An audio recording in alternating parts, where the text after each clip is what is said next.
علیکم ورحمت الله تعالی وبرکاتہ. ګرانو دوستانو معززینو، د حاجت شرعیه د پوره کېدو د پاره وظایف مختلف وظایف کیږي، خلک یې کوي، ذکر اسکار.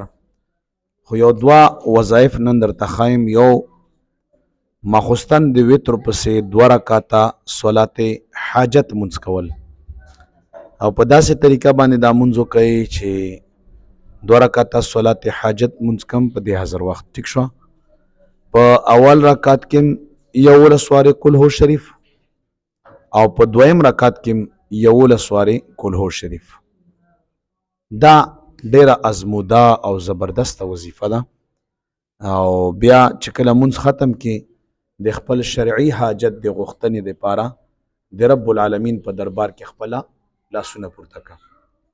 او دویمه چې کومه مجربه وظیفه ده هغه د الله الصمد وظیفه ده. الله الصمد، الله بې نیازه دی، چاته حاجت نه لري. نو د الله پاک په هر نوم کې خپل کمال شته. صمد کې د غنا هغه پروت دی چې ته به هم چاته حاجت نه لري، او که کوم شرعي حاجت تا دی د دغې کلمې په برکت به د رب العالمین پوره کوي.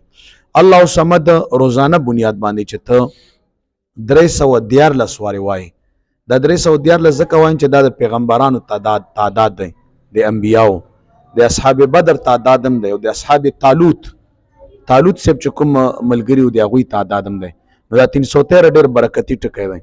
الله الصمد وظیفه چې ته سهار کې مونځ کوې 313 بارې وایي، او بیا ورپسې د رب العالمین په دربار کې دعا کوي چې پروردګاره دا مشکل راغلی دی، مالی یا جانی یا مرض یا تکلیف، یا الله د غیب نه حل کو، د دغه کلمې په برکت حل کنه. ان شاء الله الله تعالی به هم دا مسلې حل کوي.